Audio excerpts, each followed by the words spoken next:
married and they're doing this incredible. Well, there's a mirage of things. I think, first of all, we have to go back to... You're right, you are very well known for your teaching skills. Your students speak a whole lot about you. Miss Nigeria competition. And I said, let's pick them up, let's take them back to Nigeria, and let's teach them a different kind of job.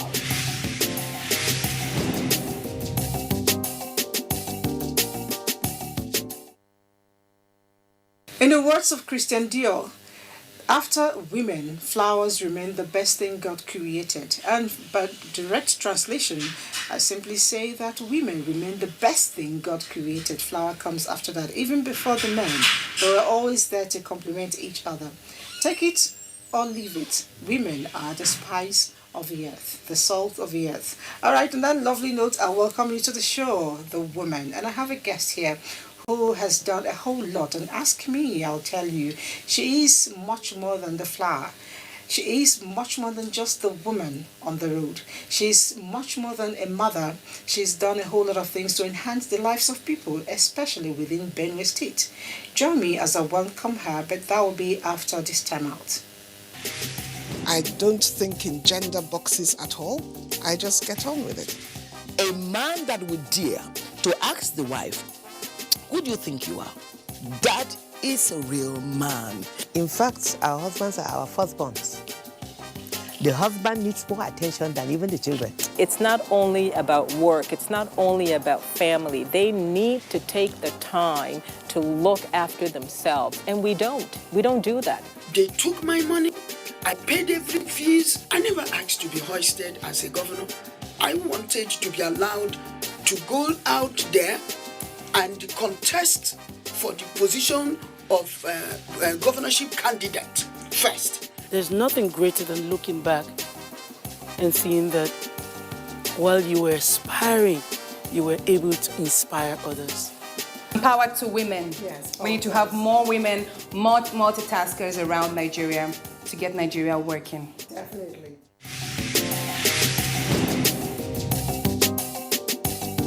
All right, nice to have you join us, Professor Charity Angya. I hope I got that right. You did. Thank you very much. It's a pleasure. It's nice to finally meet with you, because when you were the Vice Chancellor in Benue State, I heard a whole lot you did. We'll get to talk about that. But I'm wondering, for someone who studied theatre, eventually went in full-time into administration, what motivated you first into the theatre? Well, the theatre, I've always been so interested in performance. As a young student in Bristol Secondary School, Boko, I watched a lot of performances. I never performed, but I know that was where I got my love for theatre. And so when the time came for me to choose the career or the course to study, I just made up my mind I wanted to study theatre. Actually, the first time I went on stage was when I was in University of Jos in my first year. So it's interesting that the love that I have for the theatre started all the way back when I was much younger, and yet I never ventured on stage until I decided to choose that career. After you graduated, you didn't quite pursue that. You went into the academics. Why? Well, I did my first degree in Jos, went to University of Ibadan, did my master's and PhD at a stretch. And as I was doing my PhD, I started teaching within the department. So it was like there was no other option left for me but to pursue the academics. And I was teaching, what I was teaching was a course I loved, and which I still teach, which is theatre arts. So I'm still, technically speaking, maybe not an active performer, but teaching performance. Oh, really? So there's a bit of drama when you're teaching? Of course, a whole lot of it. I think I want to be in your class one of these days and see what it is like. It's very interesting. You Yeah. rose to the position of Vice Chancellor in Benue State University, and you recorded tremendous success.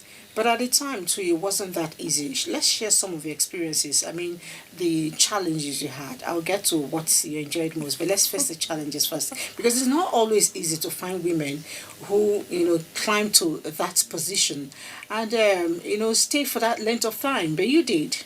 Yeah. I think that the position of Vice Chancellor is challenging for just anybody. It's a challenging position because you are dealing with students, you are dealing with staff, and then there are a whole lot of other problems that have to do with ensuring that you provide the needed facilities that for effective learning and research.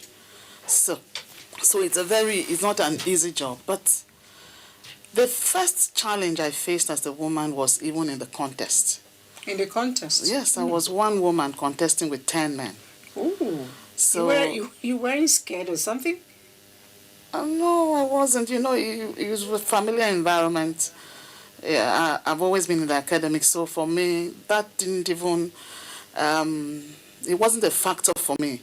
But it was a problem for a whole lot of people. Mm-hmm. And many of them kept saying that the job was too challenging for a woman and that Benue State University was bedeviled with too many problems for a woman to lead at that time. But I forged ahead, and with God's help, I got selected both at the Senate and Council, and then the visitor, then Dr. Gabriel Suswam, appointed me Vice Chancellor. So when I came in, I realized that handling the university at that level was quite challenging. But I had a good team. I had a lot of people who were very supportive. And then we started looking at it, developing a strategic plan, and we made sure we stuck to the plan.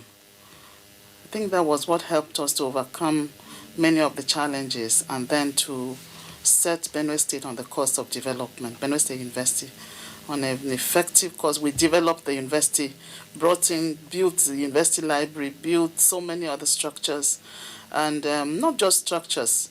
We looked at the technology, tried to see how we could use technology effectively in teaching, and then tried to look at the problems the students were facing and addressed issues of welfare and so on. The biggest challenge we had at the time I was there was the finances to run the university. But what we did was that the little that came in we used effectively, and then we had other people coming in to partner with us. Mm-hmm. And so we were able to achieve some modest success. I keep wondering, Vice Chancellorship, it's a sweet post, for anybody to occupy. But then there are a whole lot of things happening in the university. One of them, cultism. I don't know. During your tenure, how were you able to curb it? Because we seemingly didn't hear much of it. What was the tool? Let other people benefit from it. How did you circumvent around that? When I came in, I found out that the students were involved in this cultism. Mm-hmm. And there was an issue that, I think there was some clash outside the gate. And so we decided to bring the students together, talk with them, counsel them, pray with them. Oh, that was my strategy. At the point that then some of the people from the federal government came to us to find out what our success, why we were not recording any cultism in the university. And I told them that basically these students need you to get into their head, to be close to them and to talk with them and to ensure that the grievances they have are addressed promptly so that you don't give room for students to begin. You engage them. We made sure that the sporting facilities were functional, and then that the students were actively engaged. But I think the biggest weapon we used was to talk to them, counsel them, and pray with them. I guess that's coming from the fact that you're a mother, you're a woman, and you had to use the woman thing, A lot of men will go like, if you do this, we're going to give you repercussion, we're going to do this, we're going to do that. We didn't do But that. when you talk, because I want to believe that every human being has a conscience, and when you're able to tap into that, you record, immense success. and you did that and it worked for you. Congratulations. But I'm wondering, you were involved in, for 10 years, you were part of the gender... Center for Gender Studies. Center for Gender, and I'm wondering, what were you able to achieve for the women, especially in Benue State within that period? We did a whole lot in terms of mainstreaming women into the various development sectors. We were lobbying for women to get into positions. We were lobbying for so many other things. And one of the areas we wanted to really handle was this issue of domestic violence. There was a bill that we took to the Benue State House of Assembly for against domestic violence, or on domestic violence against women. And the only problem we faced there was that it was a very much male-dominated house. I think there were only 4 women in the House of Assembly. So when that bill went through the first reading, second reading, and so on, and then we were asked to come for the public hearing, we got there, and the only male, the committee that was supposed to do the public hearing, there were 3 women and 1 man, and the man. So it was very difficult for us to go ahead with the public hearing because we insisted that the man had to be there, since the male, we needed a male view. Was it a deliberate thing he didn't come? It took time. We got him there eventually after about 3 hours. And then he came, he never said anything. And when eventually that bill got to the House, it was killed because the men said they couldn't legislate against themselves. I want to believe that with time, the men, like I always tell them, every man didn't just come out to the world, he came through a woman. And for every good thing you do to the woman, or for the woman, you're actually doing to yourself. Because invariably, the woman will always care. Say, train a woman, you train a nation. Because whatever the woman gets, she takes back to the family. Speaking of which, you have one. I know you have a family, happily married with kids. Yes. And you're about everywhere, trotting between Lagos, Abuja, Makurdi, everywhere, trying to get your job done. And I'm wondering, how do you coordinate, with the family? I had a good support base. I have a very warm and loving husband, very caring, and he gave me so much support. He ensured that where I was lacking, he covered, so that there was no issue of a crisis that would, take away my attention from the job. I gave it 100%. And the children, too, I must admit, were quite understanding. Even though I know they must have suffered from my absence at some point and so on. But because he was there, it made everything easier for me. And also, the good thing about Africa is that we usually have relations that we can always form a good support system. So all these people were there, to help cover up the areas where I couldn't be present, to handle it.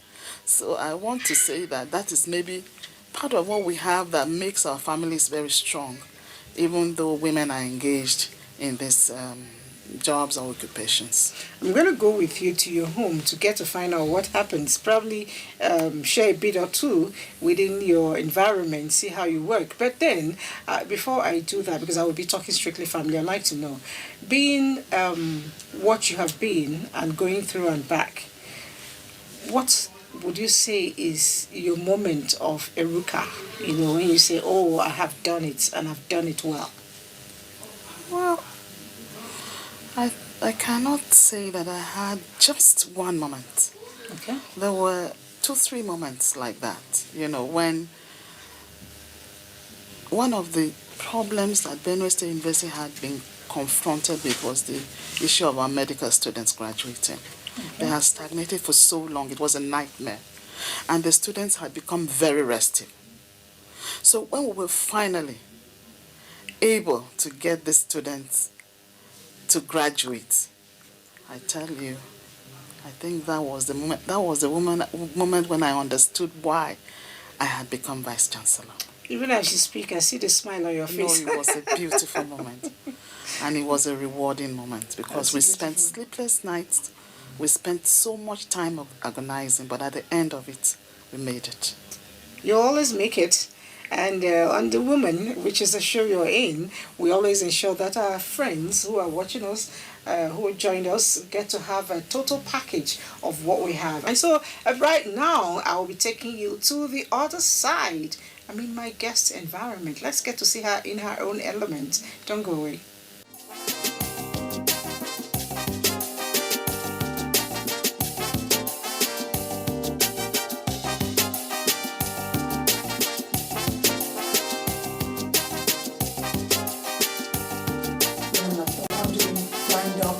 Okay, the show is The Woman, and I made a promise before the break of taking you to where I am right now, meeting our guest in her element. And it's my pleasure to have you join us in the study of the professor herself. And I was looking at something within your house. You're a professor, your husband is a doctorate degree holder in law. Yeah. And I was just telling my people, I said there'll be a lot of academics going on in this house. Maybe too much academics. Too much academics. In fact, you dare not fail exam in this place. Well, yeah. It's a problem because, you know, when children of people who are in the academics want to misbehave, I think we come down on them harder than the average parent. And so there can be that tussle of wills, but I believe that God is helping us. And people will always tell them, look at you, I thought you were the professor's child, you know, and if you know you just did something bad, you pinch yourself, oh, I just messed up. All right, but I know that speaking of children, you also belong to the member of a child rights protection initiative. Yes. And recently a whole lot has been said and still are being said for the children protection. Do you think we're doing enough? In some ways, so much has changed for the better. That is, you have in place regulations, legislations that are supposed to help the life of the child. But in many implementation, a lot still needs to be done. And then the most recent thing now is the alarming level of use of drugs amongst young people. That is also a contributory element to many people dropping out of school. So many of the children, you know, not being able to make anything out of life, thereby contributing effectively to the development of the country. We need to tackle these issues because these are alarming cases. Yeah, definitely very alarming. Another alarming case which seems to be, you know, making the rounds now is lecturer-student relationship, so to speak, but I call it abuse. Some have been thrown open, you know, some are not talking because they don't want to be stigmatized or maybe maltreated by people around them, especially the female students. Now, having been where you were, held such a very close, very good position as a vice chancellor of a university, what do you think is the reason and how do we tackle girl-child sexual abuse by lecturers? It's a very unfortunate, it's one of the maybe dark sides of tertiary education. When we look at the issues of cultism, of sexual abuse, whether it is male or female, it's a big problem. As Vice Chancellor, I addressed it, I tackled it head on. We had in place, the Senate of the University at that time decided to legislate and to say that we were not encouraging male staff relationships, females, or no, staff-student relationships. It was a tug of war, but we put in place, you know, that law that said that we were, you know, somebody said, how do you, if you say there should be no staff-student entanglements, how do you monitor it? We don't monitor people, but if for any reason anybody reports that they have been harassed, then that law comes into effect. And we're very serious about it. And let me tell you, the number of the female students especially found that a welcome relief. And I think it encourages the people to be free and to be able to relate on the campus without fear of being in any way oppressed or repressed in any way. So it's an issue that needs to be handled. And it's not just in Nigeria. It cuts across, even in developed nations, we talk about these issues of sexual harassment. Okay, I wish I had more time to go into your professional life. I would like to dwell more on that. But I sincerely, believe that no one should be bigger than the law. Definitely, the law should protect the big and the small. Yes. But then, coming back home, I'm in your study, but I know that this study is right here in your house. Yes. It tells me that you want to relate very close home. And how do you really, juggle it? A lot of people, they say, okay, the chancellor, she's become a big woman, she doesn't take care of them. How do you handle the kids? How do you relate with them? Very closely. I think now they are grown, so we have become more like friends. It's a difficult period transiting between childhood, adolescence, and then adulthood. When you share responsibility and when you agree on the upbringing of children, it's very useful. And the child knows that when he or she comes to mom is not going to say anything different from what daddy is saying. So that also helps, because these children can tend to do some kind of mischief when they know mommy is softer. They try to test to see which one is the softer ground. In our home, they think I'm softer than daddy. So some of the things they think they could get away with, they don't tell daddy. Then they come to me, they say, "Mommy, can I do?" I say, "Please go and ask daddy." When I don't want to. And then they look at me, and then of course when they know they can't test the waters, they leave. But it's very good for parents to agree on the upbringing of children. Thank you very much for that. Now, what do you do for relaxation? Don't tell me you watch. Okay, that's better. I watch a lot of movies, and then I also read novels. Okay, not textbooks. Not textbooks. No, not textbooks. Okay. Because I write too. Yes, I know. So I find inspiration in watching the creative writing in terms of how it plays out on TV. On TV, it plays out and then I also learn a lot about life, watching and reading about other people's lives. I think there's a lot to learn from there. All right, what's your philosophy of life? Diligence. I take my philosophy from the book of Proverbs. To see a man or a woman that is diligent in his or her work, that person will stand before kings. The person will not stand before mere men. So that is my philosophy, diligence. It's a good one. I hope a lot of Nigerians will pick that up, because a lot of us expect so much from people, and we really don't care if we get to give that little bit that belongs to other people to them. It's important if we are diligent, not just in our jobs really, office work.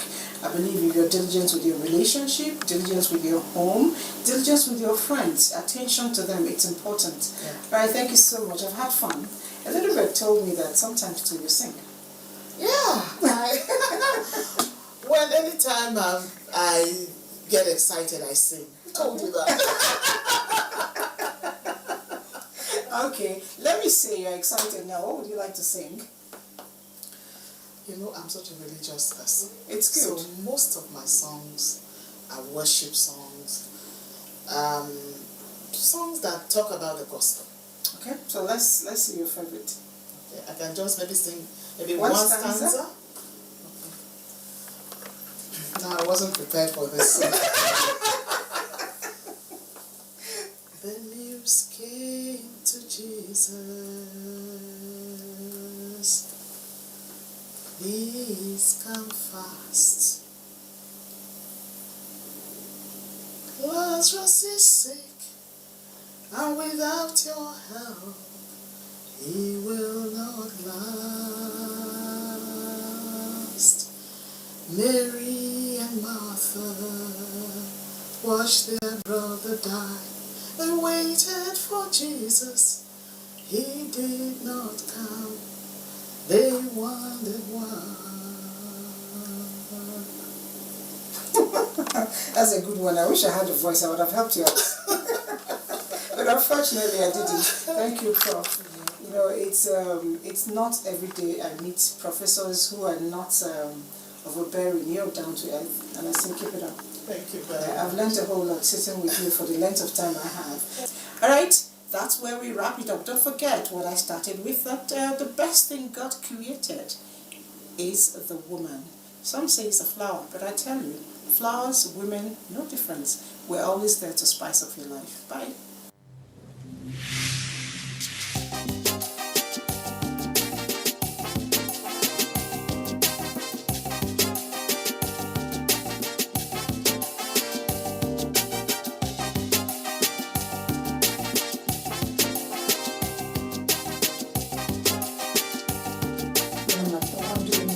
Doctors or that are not married and they're doing these incredible.